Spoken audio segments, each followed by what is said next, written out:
Podcasting worldwide from Vancouver, Canada.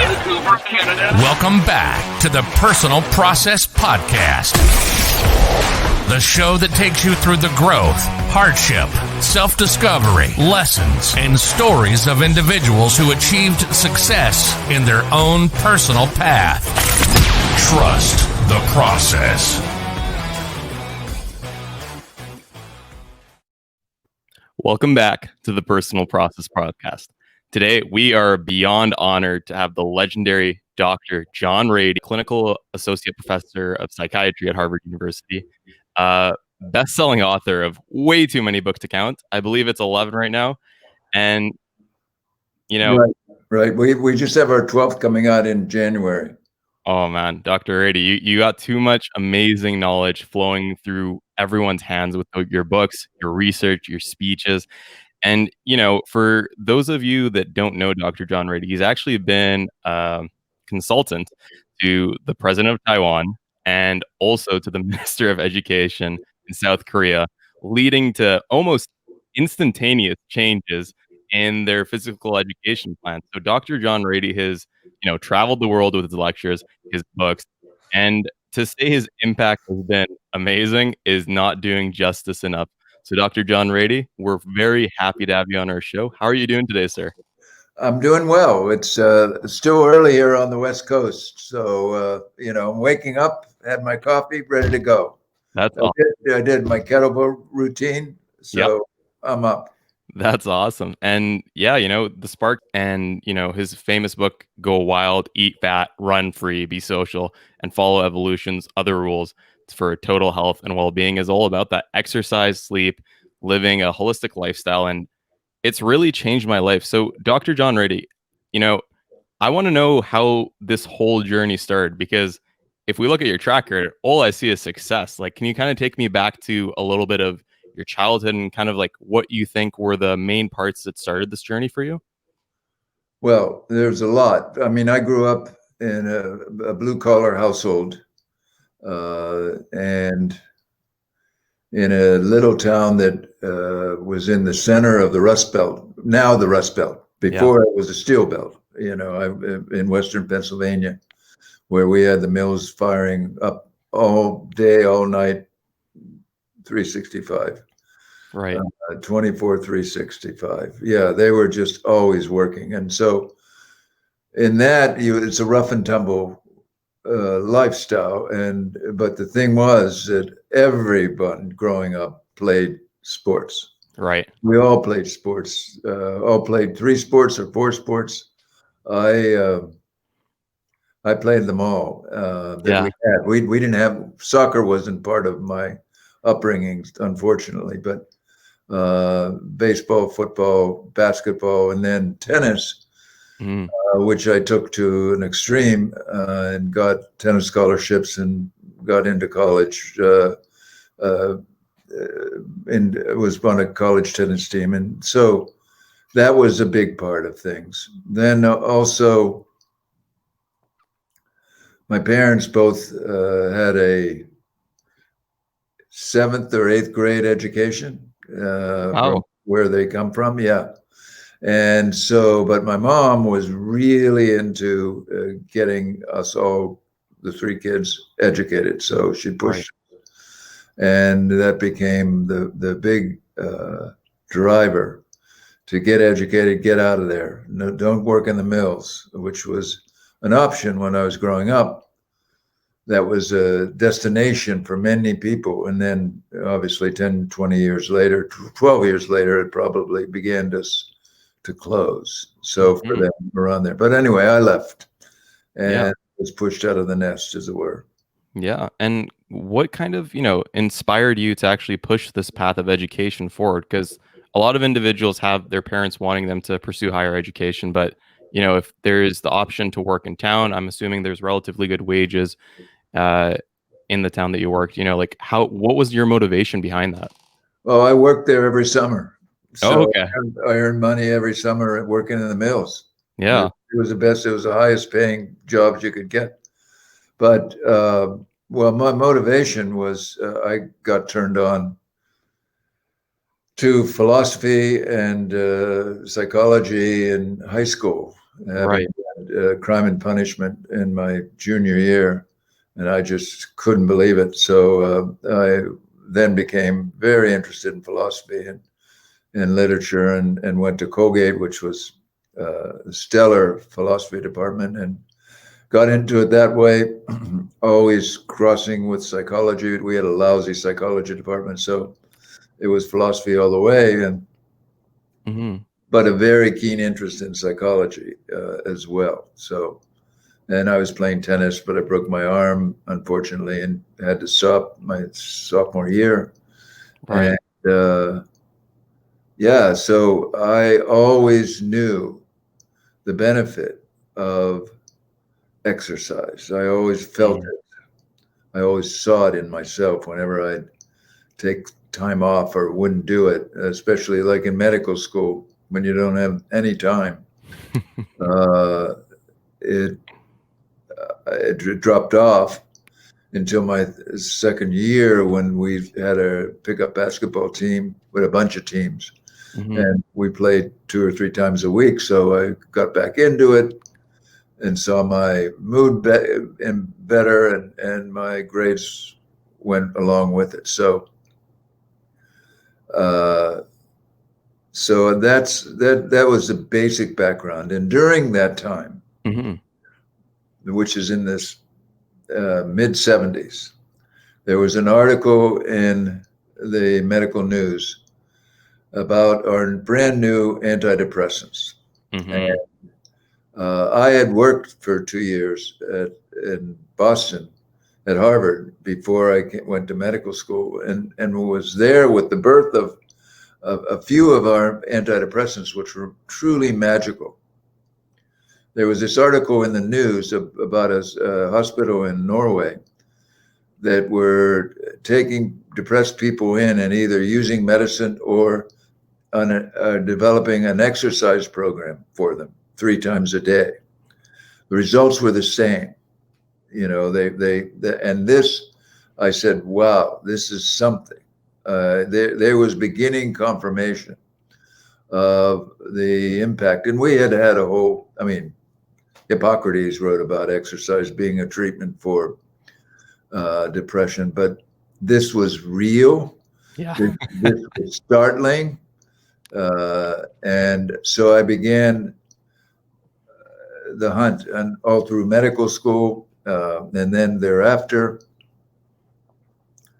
I was very much paying attention to exercise and how much it impact was on our mood and our anxiety, and on changing us from type A personality, for people who remember that, type A personality, to type B. Type A was a go-getter, and a big center for that was Duke University Medical School.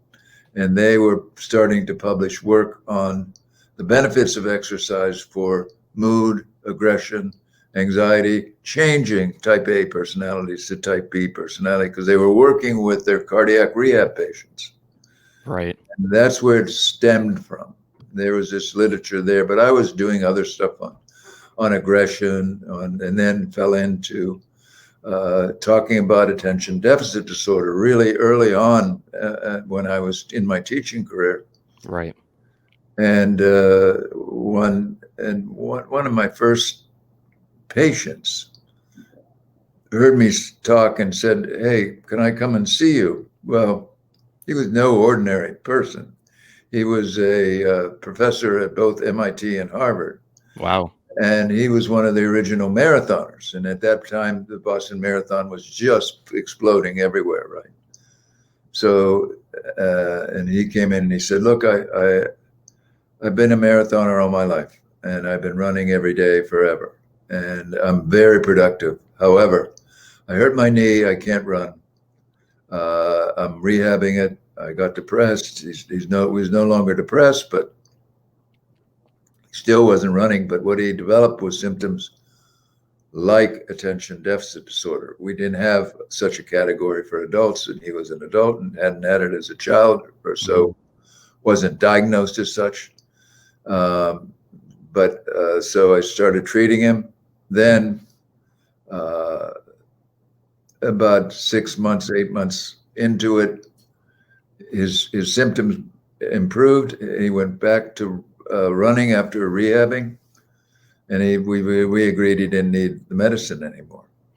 So this was my sort of introduction and led to two major careers, one in attention deficit disorder, the other in following up on exercise. And they cross over amazingly because exercise is an amazing co-treatment or treatment for attention problems for everybody, not just the ADD people, but for everybody. And that's our fourth book coming out, ADHD 2.0. And it will be out on January 14th, I think, something like that. And in it is a big chapter is exercise and some new way to conceptualize ADHD, looking at the brain. But this, by the way, so in other words, I was on fire because here was something that was non-drug that had an impact like the drugs, and all the side effects were positive with exercise. You know, that it did many things in the brain and certainly in the body. Absolutely. So that's how I got into it. Absolutely. So I had a couple of follow-up questions, Dr. Ratey, because you just dropped a bunch of knowledge and, I kind of wanted to dive into it. I have one scientific question that I'd like to ask personally. Sure. And I also just wanted to give kind of like, I guess, announcement to those who haven't met you first. Dr. Ratey's books have focused on not only the benefits physically of exercise, but more so mentally, like the treating of ADHD, anxiety, PTSD, and it's very interesting because I'm a kinesiology graduate myself, Dr. Ratey, and we didn't even learn any of this. And it's very easy for professors to say, go exercise because it's good for your heart rate, it's good for your blood pressure, it's good for your cholesterol and all that. But that's not immediate, that's like a long-term thing. And then if you can say that, you exercise and you decrease your anxiety like this, I feel like that's a lot better of a sales pitch to give. And it doesn't seem like that's even the norm, even in, academia that are pursuing, rehabilitation through exercise and medicine. So that's a huge point. Now, this specific question, Dr. Ratey, I'm not sure if you know the answer on top of your head, and I'm asking this point blank, so feel free to skip if you like. But, with regards to physiology, we often hear when there is an increased amount of hormones, there is kind of like a downregulation of receptors, essentially accommodating the increase of this that you can get, for example, through drugs that affect your serotonin, dopamine, and all this. Now, that kind of leads to a lot of individuals increasing their dosage. My question is this. I've seen so many individuals who've exercised consistently, not changing anything, yet they still have the great same positive effects. Why is it that, upregulation or downregulation doesn't affect that aspect of it? Do you know? Well, yeah, I do. I mean, I think what you find is the following. When you do it naturally, okay, let's take a very important hormone that gets upregulated, oxytocin, the bonding hormone. Okay, when you give oxytocin to people, you have an effect to downregulate future effectiveness of oxytocin. You may overwhelm the receptors, and when that happens, and instead of just building more receptors, because it's such a big bolus, such a big amount that you give, and it may make for less oxytocin over the course of life. With exercise, it's a gradual and consistent upgrading, pressing up the manufacture, the release, and then you have the gradual increase in receptors. So it's a different way, right? It's the same way we see with Parkinson's disease. Okay, the same thing, and that's been studied so much. Right. When you exercise, you not only challenge those dopamine cells in the striatum that are left to make more, but you enrich the receptors postsynaptically, which is really important. And I hope I'm not overwhelming your audience here, but that's what happens. So you see an increase in growth of dopamine receptors, which makes the Parkinson's problem less. And that's one group of cells that we know a lot about. Absolutely. And Dr. Ratey, you made a good point, so I'll just try to simplify. You probably know better, so correct me if I'm wrong. But essentially, hormones, let's just think of it as kind of a little ball right here. Every hormone has a receptor, and then they can couple. And there's many receptors, there's many hormones. What ends up happening when we take drugs or things of that nature is instead of one hormone, we get, let's say, three. And the body recognizes that it has a lot of, hormones relative to what it had before. And it's like, okay, well, this seems a little extreme. How about we take away some of our receptors and save some energy in that regard? So essentially, what Dr. Ratey was saying, from my understanding, is when we're doing exercise, we gradually increase the amount of receptors, and the hormones are also gradually increased, and not in an extreme way like a drug, which makes this a lot more, maintainable. Whereas for drugs, it causes the receptors to go away, and that's what can lead to depression, for example, if we just increase the amount of serotonin in our body extremely like that. And thank you so much for that answer, Dr. Ratey. That's something that I've always been wondering about, and it's no, it's the holistic way, the gradual increase and consistent increase. You get a whole lot of when you're doing intense exercise, you get a whole lot of neurotransmitters and hormones that are released, but not nearly as much as, say, the antidepressants or most of the stimulants or any of the medicines that mess around with our neurochemistry. You get a lot, and it's kept up there because the drug doesn't go away. With exercise, you get a bolus, you get an up regulation, and then you get it coming down over time. So it's a more natural, gradual change in the brain rather than the specific use of the drug. Absolutely. And, Dr. John Ratey, I just want to ask you one question. You have years of experience in psychiatry. You're known as one of the best doctors among your colleagues since like the 1970s, which is a decent amount of time, if you ask me. With all of your experience, with your expertise in exercise, not only for the physical health, but the mental side too, what recommendation would you have for, future physicians that are going into the medical field now, where they're bombarded with all these drugs and all these options and individuals visiting them with amazing food every single day to try to get them to buy drugs? Yeah, no, but it's what I can say is this. I think the message is getting out there that it's not just drugs. It's lifestyle that's so important for health, in physical and mental health, especially with COVID. There isn't any better promoter of what exercise can do for you than COVID, because the huge comorbidities of obesity, diabetes, heart disease that make COVID a killer are all tempered down by exercise. It helps correct the body, helps you. I mean, the reason why we in the US are having such a horrible time with COVID, notwithstanding our leaders, but that's another whole story. but it's because we are ripe for it. We're near 70% overweight.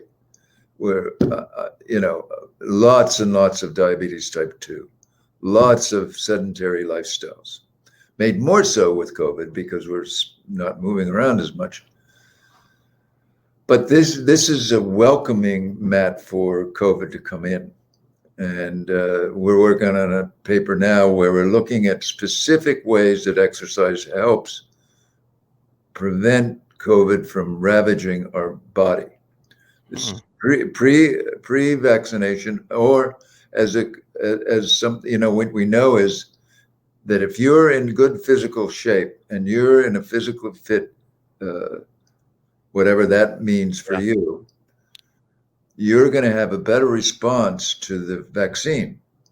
You're going to make more antibodies. You're going to do better with the vaccine. And we have this data from not with COVID yet, but because we don't have that much vaccine in there, just a little bit. Yeah. But with the flu vaccine, with other vaccines in the past, we know that you get a better response if you have a good exercise habit. Now, anyway, I could go on and on about COVID, but I don't want to just go there. But because but I will say this: not only do you help correct all those physical invites to COVID, but there are 3 specific ways so far, and probably more on the way, because we have, for instance, there's 1,000 papers written about exercise and COVID. Wow. Already, this is we're just starting, about 1,000 papers already in the literature. And a lot of them about its effect on the physiology, obviously. Well, there are 3 specific ways that exercise helps. One, it raises the level of interferon, which is, I learned about that in medical school in the 70s. Interferon was just coming on, right?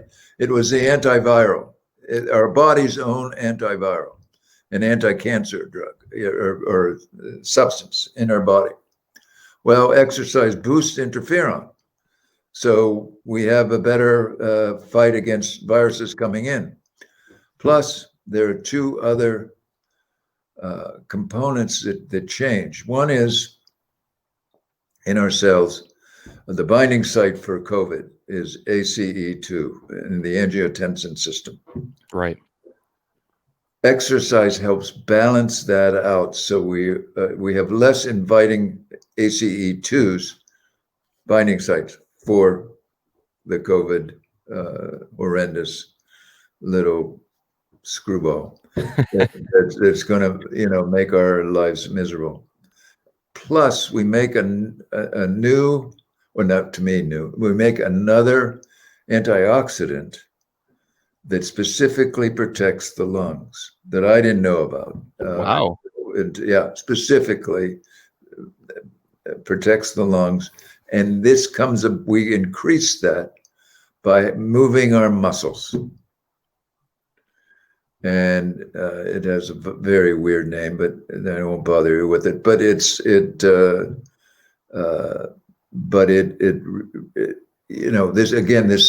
sort of a coming off of other literature, of the flu, of other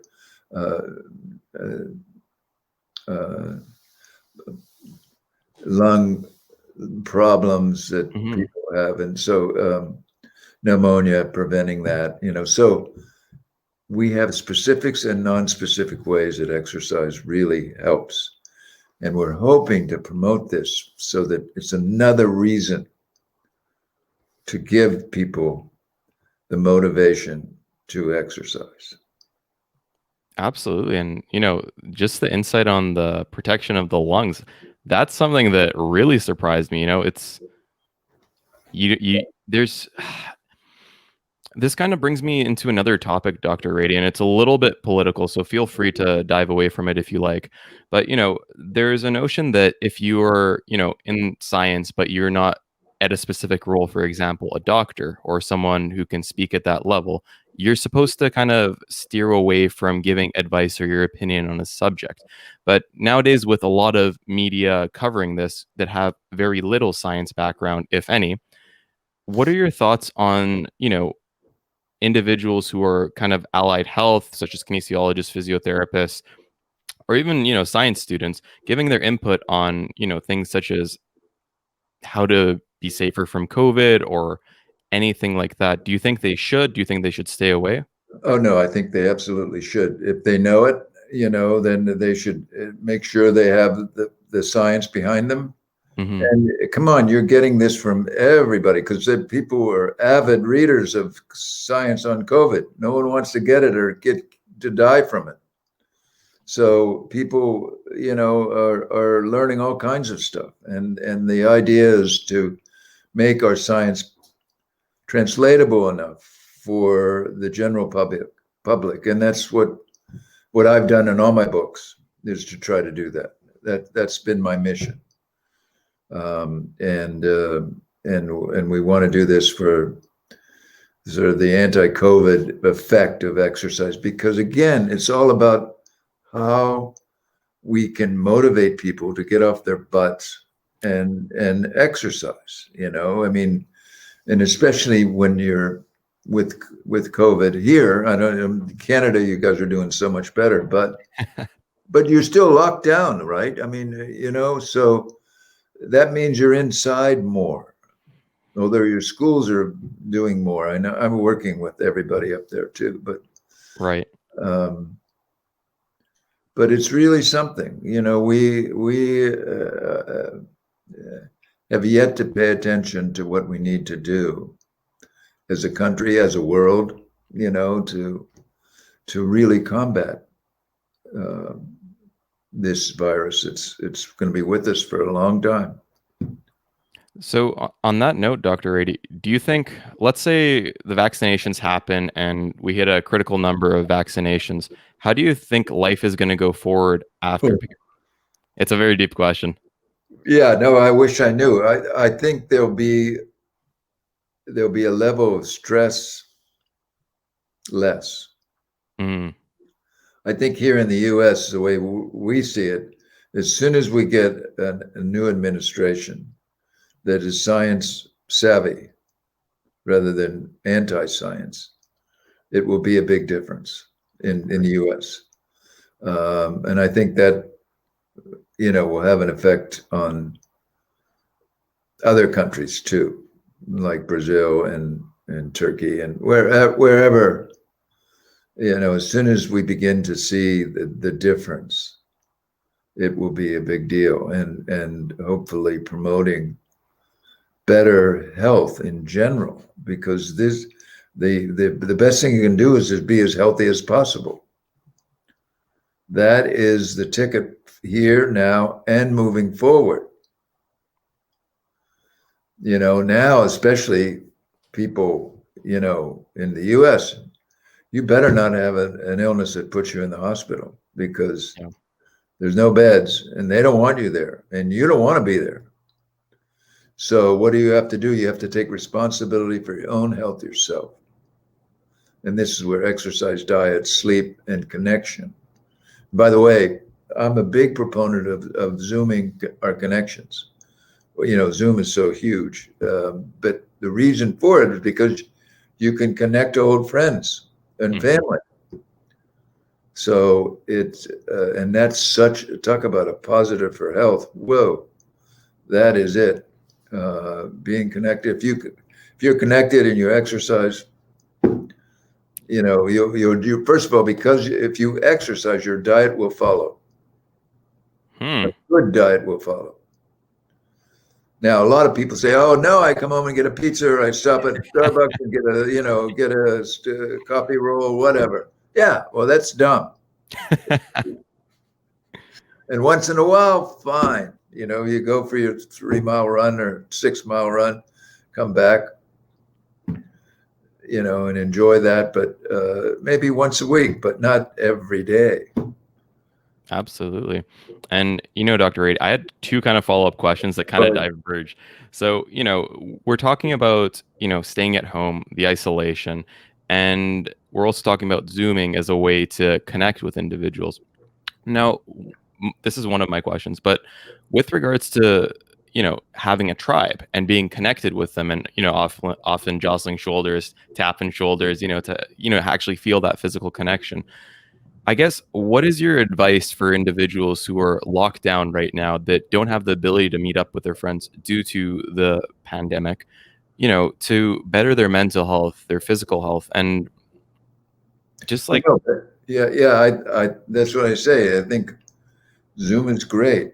You know, it's a little odd for some people, but anybody who's in school these days, anybody, you know, whatever level.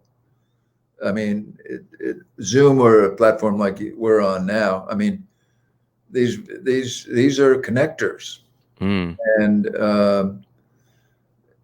you know, it's not the best. I mean, Zoom for me is difficult when I have a class of 300. You know, it's like you don't have that coming up to talk to the teacher later. You don't have the freedom of chatting. You know, you have a chat, but it's so arduous. Oh, I hate the chat. You know, I mean, and the question. So I have to have somebody filter it and blah blah blah. You know, so it's cumbersome. And then their breakout rooms, which they're trying to get to, it's going to be better and better, but it ain't fun now. You know. Yeah. So. You know, where I do these courses every year, and one at the University of Pennsylvania, I do for them. They have about 45, 50 students, graduate students, postgraduate students they are. And, you know, it was a real intimate connection in the room. With Zoom, it's not so intimate, you know? You got to zoom in to find that connection, you could say. Yeah, no, but it's just not, you know, you can't take, you know, unless you have somebody really monitoring, and then, you know, and they put the other person on and you, whatever. Yeah. It's harder. We'll get better. Absolutely. I'm confident we will. Absolutely. So guys, you know, take the time to actually schedule a Zoom call. And I think in your book, Go Wild, Dr. Ratey, you actually mentioned to make a specific time that you don't falter from, that you continue to have those relationships. Because, you know, if you just say, hey, let's hang out sometime, not going to happen. Give a specific time every week or, you know, bi-weekly to meet up with a person, have a call with a person. And, you know, it may seem a little bit tedious, but it's so important for our mental health to have that connection, especially in a time of loneliness and lockdown. So that's one huge point that I'd just like to reiterate to the audience. Now, kind of swinging on to the point that diverged, Dr. Ratey, you know, we're talking about diet, keeping healthy. And I know that you are a big fan of lowering carbohydrates and staying away from grains, staying away from processed foods, and eating fat. Now, for some people, this may be, you know, something that they're about, you know, the keto diet and things of that nature. But for others, this may sound a little bit crazy. I mean, carbohydrates are one of our macronutrients. And even in science, you know, like this is something that's not exactly perfectly understood. Do you mind just giving us your thoughts on it? And I'm going to follow up with a little bit of your thoughts on the keto diet after. Well, I think the wisdom is to monitor and minimize the amount of carbs that we take in, because at higher doses, carbohydrates circling in our body are toxic to our cells. But aside from that, when we have too much carbohydrate, we're not using it, it gets turned into fat in the body. So really, you know, if you look at the history of how we got here, when we got fat phobic, which is, I think, the term that, you know, we need to have, we became afraid of fat because, oh, cholesterol. When actually we should see fat as a friend in a way, because it's a very rich in nutrient, rich in energy for us, energy producing for us. So, but everything in moderation, everything in balance. But you want to really limit the carbohydrate if you can, because they're so addicting. You know, we love them. We're brought up on them, and that's not to say you want to go crazy keto all the way, but you know, what are the things that are in now? The ketogenic diet, fasting regimens that are out there, all to lower the amount of calories you take in. Calorie just a measure of how much food you eat. And that makes the body work less, but more efficiently eventually. And that's really what you want to get to. For sure. So, Dr. Ratey, specifically touching on the keto diet, which is kind of like the super extreme end, pretty much, I think it's 30 grams of carbohydrates a day, maybe less. What are your thoughts on that? Because I know that with physiology, it may cause ketoacidosis, which can cause some other issues. What's your take on that? Well, that's in very extreme cases. You get Right. into that kind of stuff. But well, first of all, it's very hard. It's very difficult to maintain a ketogenic diet. But I have patients who are doing it. I did it for 6 weeks. Did you enjoy it? No, I did somewhat. But the following I did it for, the first 2 or 3 weeks were, okay, this is novel, this is interesting, this is, good. But then you get tired of cream cheese or cottage cheese, and just meat. But it was amazing. I felt really good in those 6 weeks. At the end, I had lost about 10 pounds that I didn't know I needed to lose. I was still exercising like I do every day, but that was sort of something I hadn't expected. But what do I think about it? I've seen it in my patients. It's really helped a bunch of them. Most of them are not total keto, where that's all they're just burning ketos. And in my book, my co-author in Go Wild, he's ketogenic, and he can run the super marathons without stopping, without taking in additional calories, because his body has learned to burn his fat that he has, so he can run his 100 miles without really much in a way of problems. And those people that are ketogenic, they really, their bodies are really adapted to it, and very efficient.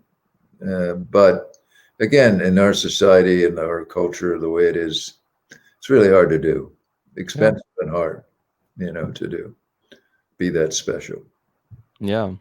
So I guess, Dr. Ratey, I had one specific question. A lot of people enjoy their pasta. They love their strawberry shortcake. They, like their chips. I'm not sure if you're a fan of Cheetos, but I'm definitely a big fan and advocate of Cheetos for my life. I guess what could be a motivating message for someone to hear to abandon this and, decrease their carb intake to, fresh fruits, fresh vegetables, things of that nature, Well, I just think that our dietary, first of all, our dietary habits are the drivers of obesity and being overweight. And being overweight and obese are big markers for poor outcome in anything, in everything. So, you have to appreciate that as a balance to those empty carbs, those empty calories, so-called, that you get with your Cheetos. And I like Cheetos, but I haven't had a bag and maybe since COVID. My goodness, you're too strong.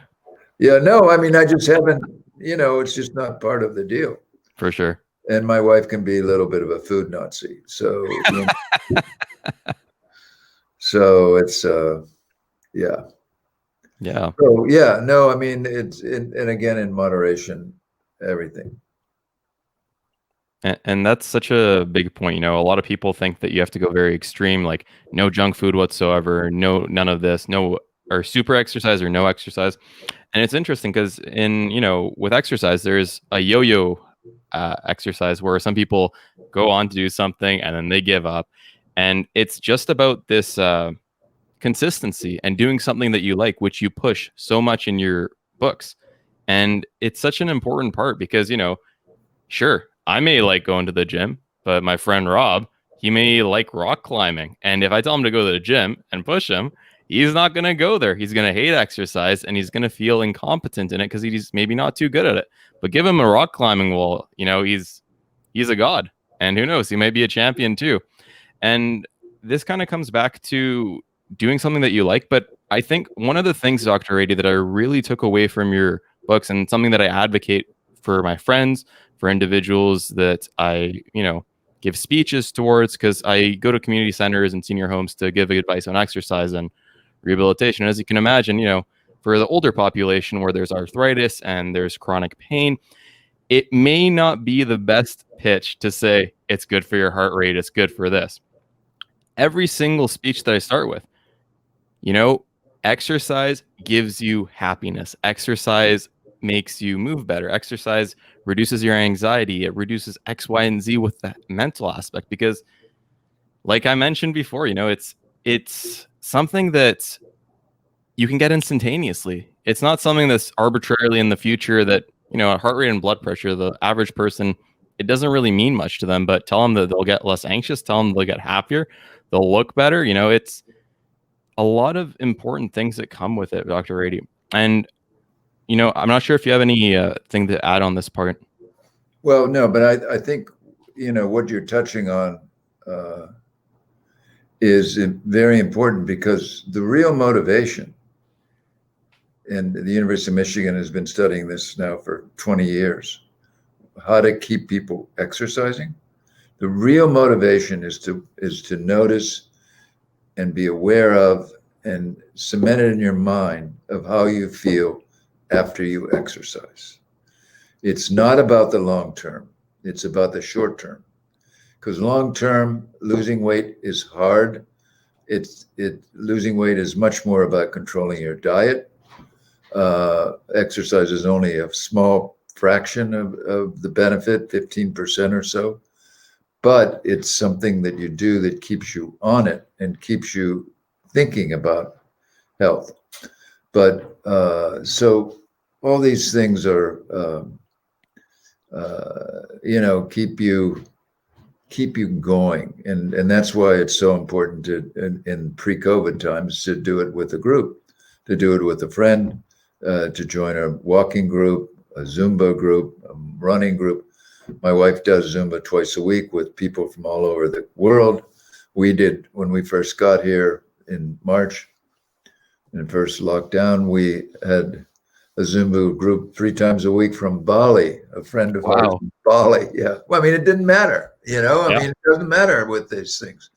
So, you get things like that. It's just, and it was fun to connect up with them 3 times a week, and then spend time talking with them a little bit after that, It was all very, very, very much kept us going, and we felt bad when we had to miss. And that's the benefit of doing something that you like and with people that you like. So that's why the spinning groups, the running group, the swimming groups, all those are, build connection, or like rock climbing with a buddy or a group. Perfect. That'll keep you going. You adapt to get to a schedule, and you stay with it. Absolutely. And, that's, I think, a point that's very much missed in, the exercise, health, and fitness, culture that's out in the world right now. A lot of people say do it to look good, have a 6-pack and all this kind of stuff. But what you're advocating for, Dr. Ratey, if I'm not mistaken at this point, is, do something that you enjoy, that gives you fun. Like exercise shouldn't even be exercise. It's just a way of life. It's something that you enjoy, that you should go forward with. And, that's such an important aspect of not only exercise, but life. everyone just did what they wanted to do, whether it be for work, whether it be for leisure, XYZ. I think the world would be just a better place if possible. Oh yeah, no, I do think that. I do think that, we should find those things that will give us joy. So, my wife and I are looking forward to getting into pickleball, which is a stupid little sport that's grown enormously amongst everyone because it takes up less space than tennis, for one thing. And you don't have to be any good at it. You just start and you go for it because the games are fairly quick and it's fun and you'll enjoy it. And that's the kind of thing that we need to pursue, especially in every level. People say, oh, well, I can't do, like, for instance, Zumba. I can't do Zumba. Well, they have all kinds of Zumba on the, on YouTube, everything, for beginners, and they go slow and they show you, and then it's easier to keep up with, and then you can go gradually up. Just like with my kettlebells, there's a wide variety of people offerings on the net, on YouTube for free, to guide you or to keep pace for you. And there's some excellent ones that just get you to push yourself a little bit, but it's your own speed. So, yeah. No, definitely. So, Dr. Ratey, I had one question that's a little bit personal. And, I've looked at your track record, I've read your books, and you have too much success, ever since you got into college. You played at the national level for tennis. You've done so much amazing work. You're a Harvard associate professor for psychiatry. Your books are just awesome. I want to kind of hear about some of your hardships. Is there ever a time where in your research you may have thought of giving up or saying this is not going to work or things of that nature? Because it sounds like you're too successful. Well, I've been very fortunate. I mean, I'd be the first to tell you that. Just luck played a role, but also, my own ADD. Being very drawn to something interesting, the shiny object. Oh, there's a squirrel over there, or there's a new idea. I mean, but I've followed them. When I was chief resident, I had a group of 6 residents, first-year residents, teaching in psychiatry. And my wisdom to them that I gave them, I said, look, if you get an opportunity, take it. Try it. If just try it. If you don't like it, okay, can it. But try it. And that's what happened with me, is that I kept my eyes open. I was scanning. I was seeing what would be interesting, what would be different, and led to all kinds of great possibilities and led to career and all that. But it's and like, for instance, now I have a nonprofit. We work with recovery, people in recovery who are using exercise as a vehicle for recovery, working with the insurance companies a little bit, but I have a nonprofit that's sort of trying to group together these people. And now I'm really into grouping together psychologists, psychiatrists, social workers who are working with first responders, not necessarily in the hospital, but our fire, our police, our ambulance people, our people that we think of as real first responders. The people in the hospitals, the bigger one, will usually have their own wellness people, but I've been turned on to now these folks that are out there that are pushing wellness and growth in outside of a rubric, outside of a organization, that they're out there, and we want to get in touch with them. I've just been contacted by one and just turned my world on. And I've grouped together a bunch of the resources that I have that's completely different than I've done before. Well, that adds energy to the mix, right?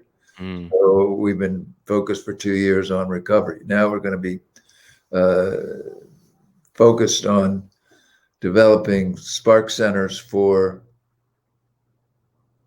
their first responders, working with the people, trauma people as well as exercise. So those are the two.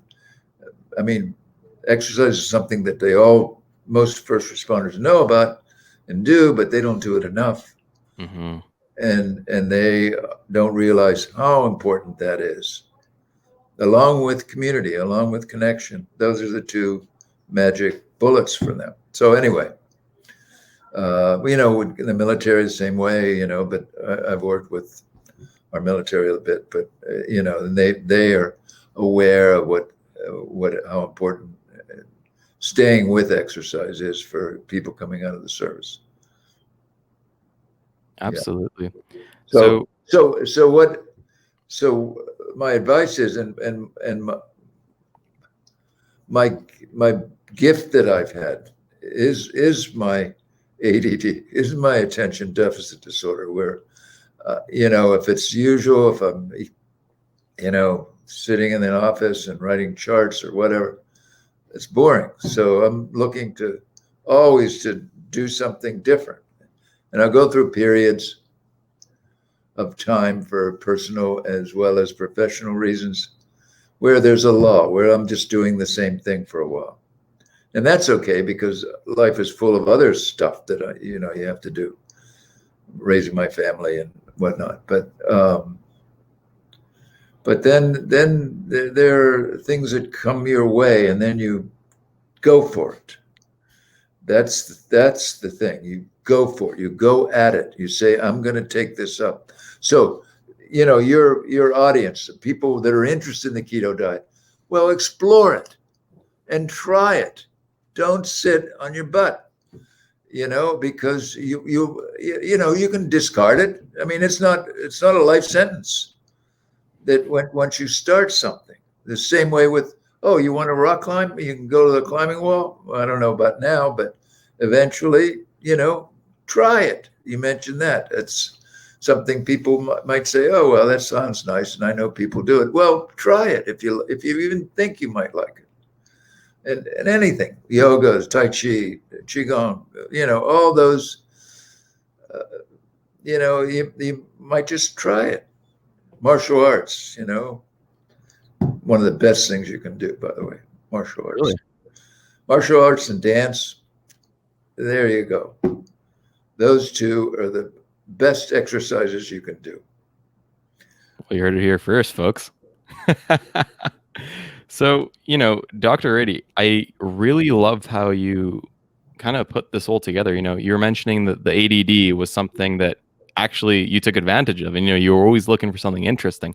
And I want to kind of hammer in on this point, because a lot of individuals, they may think that they have weaknesses. Maybe they have a little bit on the autism spectrum and things of that nature, and they may judge themselves for it, or they may have ADD and say like, oh, my life sucks because of this. But you turned that into a strength, and I think that's such a powerful thing to do, because perception in life is one thing that can really change the way that you experience everything. And I think that's just absolutely fantastic. And the second thing I just wanted to mention is just say yes. Just say yes. Give it a try. If you like it, pursue it forward. And if you don't, it's okay, because I think especially nowadays, Dr. Ratey, with the whole social media generation, everyone feels that when they want to do something, they have to be perfect at it, whether it's playing sports, going to the gym, running. And it's such a shame, because, in my life, I had the good fortune of trying so many different areas of life, from marketing to entrepreneurship to, pursuing medicine as a career right now. And, it's not always been success, but you hit. Oh yeah. No, we just submitted, just this morning, I had a setback. My partner and I wrote an op-ed for the New York Times on ADD, but I had been invited to 4 years ago and never took it up, but Sent it in, and this morning got back, nah. So, they're not going to take it. So, we might try the Wall Street Journal or somebody else, because it's good enough. And it's about looking at the disorder in a more positive way, which is what our book is going to do. But also when we have a documentary coming and we have a lot going on. I mean, we're never still. And to try and, just change people's perception of what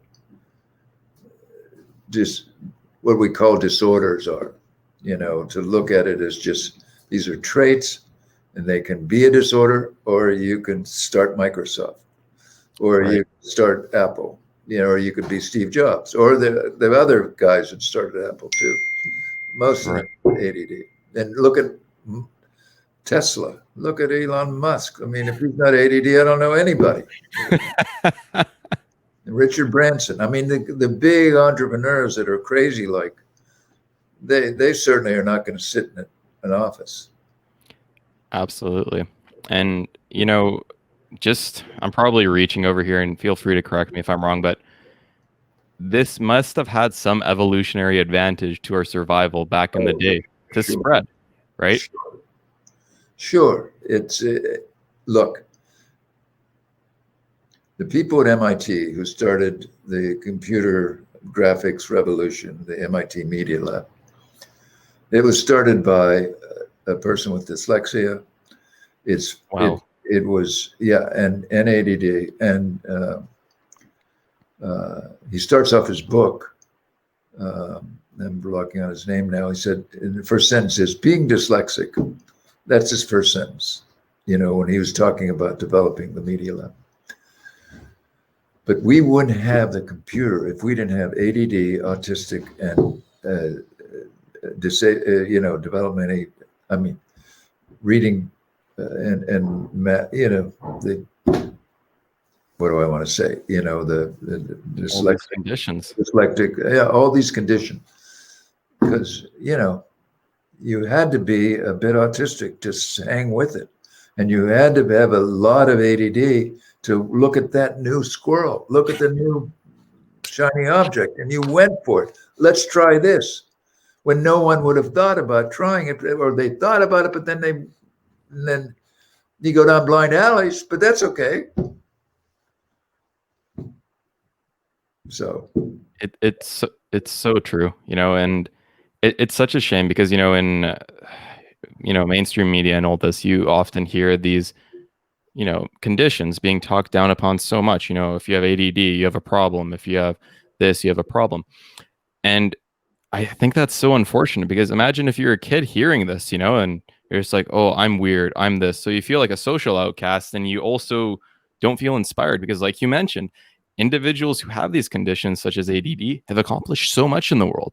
And even dyslexia, something that no one would have thought could lead to such success, has led it. And Dr. Ratey, that's kind of one of the reasons why I wanted to start this podcast, the personal process.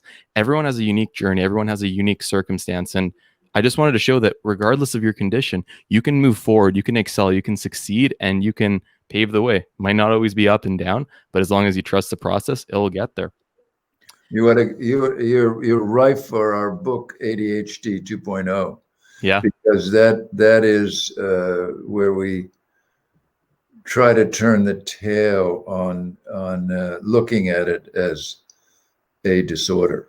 It's not that it can't be devastating. Believe me, but it can be something once you understand it, and if you have the social, emotional,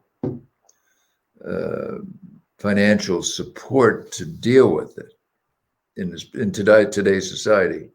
And that doesn't mean going to the right doctor. It means following up on dreams that people have that can be very, very useful to build their self-esteem and also start another Tesla. If you want to work together on that, Dr. Ratey, let me know. One more checkbox for the amazing accomplishments of your life, Dr. Ratey. Yeah.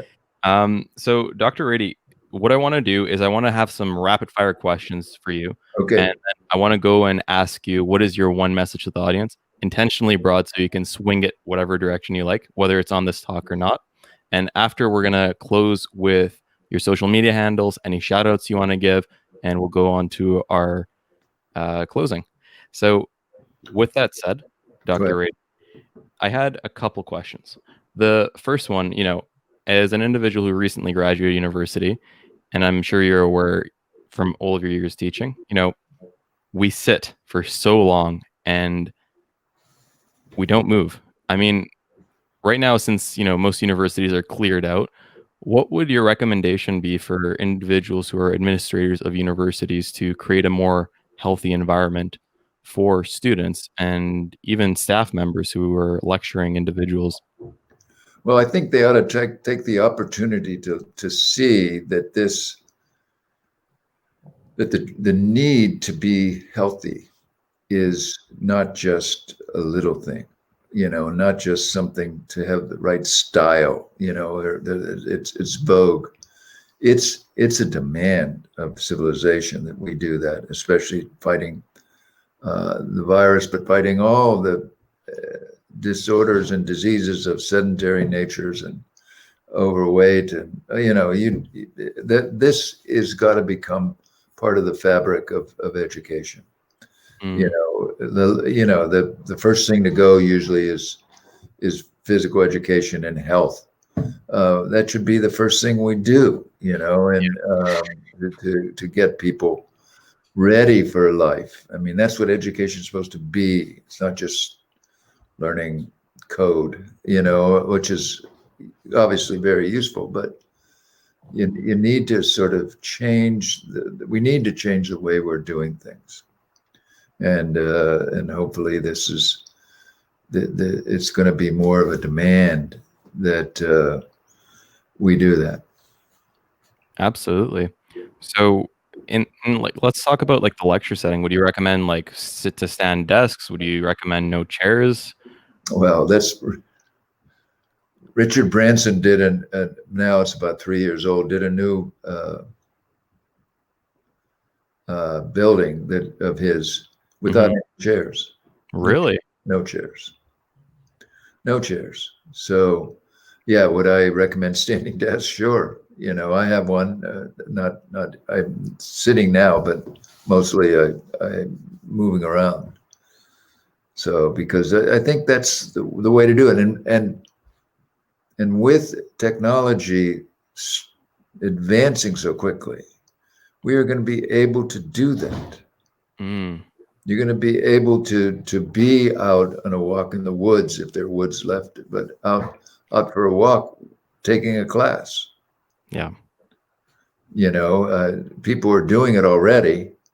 I had the course I did at University of Pennsylvania, one gal was out walking with her cell phone and, was a member of the Zoom team, whatever. So, could do it. Those are possible, especially, the younger generation, not so much my generation, but you guys are really into the podcast stuff, because it's a vehicle to learn and to transmit information, and it's great. And teaching is like that now. It's amazing. It's amazing. Now I get in my Harvard, we haven't had in-person courses since the COVID started. Boom, none. We won't have them at least until the fall. Right. But so what does that mean? So that means this last course I did for a week-long course, where you usually get 40 or so people from all over, that was canceled. But we did it online. So I had 6 people from Okinawa. I had 2 people from Kenya. I had lots of Canadians. We always get a lot of Canadians, but people from all over the world, and a lot of people from all over that wouldn't have been able to take it because of the travel, the expense, all that stuff. And now they're taking it, and you know, the audiences are going to get bigger and bigger. Absolutely. And I think you hit on two really amazing points, you know, just the fact, and this is something that I actually didn't even understand initially, but then you mentioned, I'm like, wow, you know, you're right. People can now go into the forest and listen to professors across the world. Right. I mean, to actually think about the reality of that, even like 10 years ago, that's so incredible. And, you know, a lot of people are complaining about the Zoom, and obviously there are downsides to it. Oh, sure. But, you know, just with the rate of technology, I mean, it's going to be very interesting to see how the university setting evolves in the years coming. Yeah. School, universities. Oh, yeah. You know, are people going to want to go every day? Is it going to be 2 days a week just to get the secret sauce of connecting with others? Is it, you know, we're going to learn social emotional teaching on Zoom, not just, and maybe better than we do in the classroom. Maybe better. We don't know. There's certainly nothing like being in the same classroom and joking around and having you know, this group or that group. We'll see. You know, if it wasn't such a dark day and our numbers are going up all over the world and we have a new super strain developed, I would be very optimistic. One of the things that I was struck with right away is a friend of mine is a retired professor, and his interest was psychohistory. Who in the hell ever heard of psychohistory? Well, anyway, and you know, he gets teased all the time, but he has a PhD in psychohistory, and he's older than I am. So, but he taught me. He said, "Look, after the plague forced people to be inside and away from the town, so they were out." And with that being out, they did things together with their bubble, we would call it today. And that was the beginning of the Renaissance. Wow. So you think about that, and think about all now with our rapid fire platforms that we have. Holy mackerel. If this could be a renaissance, but we have to get the damn virus under control and people stop dying, and that's such a horror. And in our situation, it's so worse because of the politics. But that's going to end hopefully soon.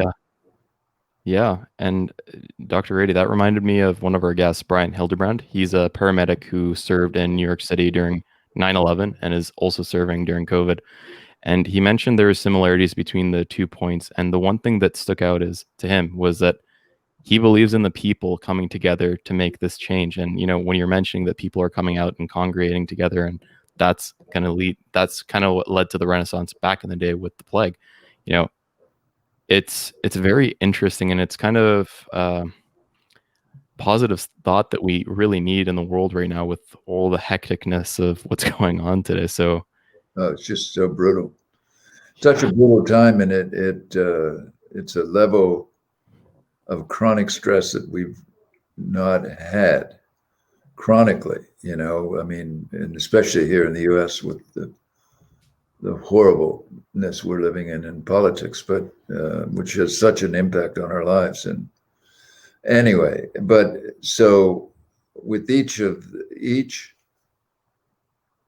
100 million that get the vaccine, we're going to be that much better. It's going to be a band of tightness that's going to be lifted off our being. Right now, we're sort of whatever you're doing, you're a bit more frozen in space.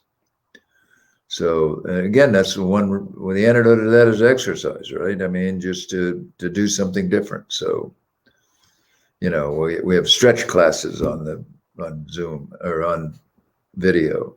Yep. YouTube, whatever. Why not? So, or yoga or HIIT classes, Yep. They're there. You just have to go on YouTube to find them, and then do it. Do it for just for drill. Yeah. Try it. Just say yes once, and if it works, it works. If no, try something else and find your own personal process. Yeah, I think that's, like, this was such a fantastic answer that you gave, Dr. Ratey, that I feel that I should just lead you into your one message for your audience. So what would that be, sir? Well, my one message is always to really value that which makes you healthier and better. Because it's so important, because we know that makes you, that improves your mood, improves your anxiety, improves your cravings. I mean, so if you're fit, you will have less of that. These are facts. And we know how. My book, Spark, is all about how that works. But it's really imperative, as we're hopefully coming to a new dawn once we have the hell that this virus has given us. So, but there is tomorrow, and hopefully that will take the burden off of us, and we can move forward. That's the hope. Yeah, and that's an amazing message, Dr. Ratey. Now, for the individuals who'd like to reach you or any shout outs that you have, how could they go about doing that? Well, the best thing to do is to keep current with what we're learning. And the best one, my contribution to that is run by my nonprofit, is we have a Facebook page, John Ratey MD, that we have about 10,000 followers, okay, or so. It's growing every day. It's amazing. Where we put on a new article in the popular press about the benefits of exercise, every now and then about meditation, some very rarely about diet, but about how these impact our brains, our mood, our anxiety, our stress, our intellectual capacity, grade test scores, socialization. All that is things that we pursue and we post. And it's amazing, how many there are in the popular media. It's usually trying to describe a new finding in the science, or just this school is doing this and look at what happened, or it's really, I think it's real-time instruction, and it's great. So I recommend that people grab onto that. And Absolutely. And Dr. Ratey, we explored so many topics today, from exercise's benefits to the mental aspect, just how exercise is like drugs, except free, and it's way better for us, and it's more sustainable for our body. We explored how, Zooming is the way to go, and how making a concrete schedule is vital for our well-being, and how there is hope for the future after the hell that we are embracing currently. Dr. Ratey, to say that it was an honor to have you on our show is not doing enough justice. Your work has changed my life in such a drastic way, and I know that it's going to change a lot of individuals' lives as well. We're going to include a link to your website where individuals can purchase your books, such as Spark, which brings science to how exercise changes our body, and other books. One of my favorites is Go Wild, since it brings a holistic approach from nature to social beings to connectedness and exercise and diet. It's a lot of things that seem simple on the outside, but it makes such a profound impact. And yeah, was there anything that you wanted to mention, Dr. Ratey, before we go into our outro? No, that's good. I think